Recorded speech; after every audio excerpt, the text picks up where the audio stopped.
যাৱজ্জীৱন কাৰাদণ্ড নে মুক্তি কি হ'ব জুবিন গাৰ্গৰ চৰিত্ৰ হনন কৰা লেখিকা শিখা শৰ্মাৰ শাস্তি কিয়নো আজি আদালতত হাজিৰ কৰোৱা হ'ব এইগৰাকী বিতৰ্কিত লেখিকা শিখা শৰ্মাক আজি সমাপ্ত হ'ব শিখা শৰ্মাৰ দুদিনীয়া আৰক্ষীৰ জিম্মাৰ ম্যাদ আজিয়ে আদালতত হাজিৰ কৰোৱা হ'ব বিতৰ্কিত লেখিকাগৰাকীক সামাজিক মাধ্যমত জুবিন গাৰ্গ আৰু তেওঁৰ পৰিয়ালৰ বিৰুদ্ধে কৰিছিল বিৰূপ মন্তব্য ইয়াৰ পিছতে গৰিমা শইকীয়া গাৰ্গে শিখা শৰ্মাৰ বিৰুদ্ধে দাখিল কৰিছিল এজাহাৰ আৰু এই এজাহাৰৰ পিছতে গ্ৰেপ্তাৰ হৈছিল শিখা শৰ্মা অসম আৰক্ষীৰ অপৰাধ শাখাই গ্ৰেপ্তাৰ কৰিছিল শিখা শৰ্মাক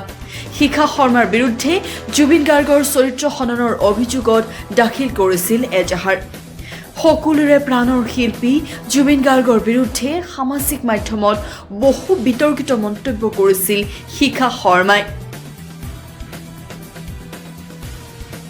আৰু তাৰ পিছতে চেজিয়াম আদালতে দুদিনৰ আৰক্ষীৰ জিম্মাত দিছিল শিখা শৰ্মাক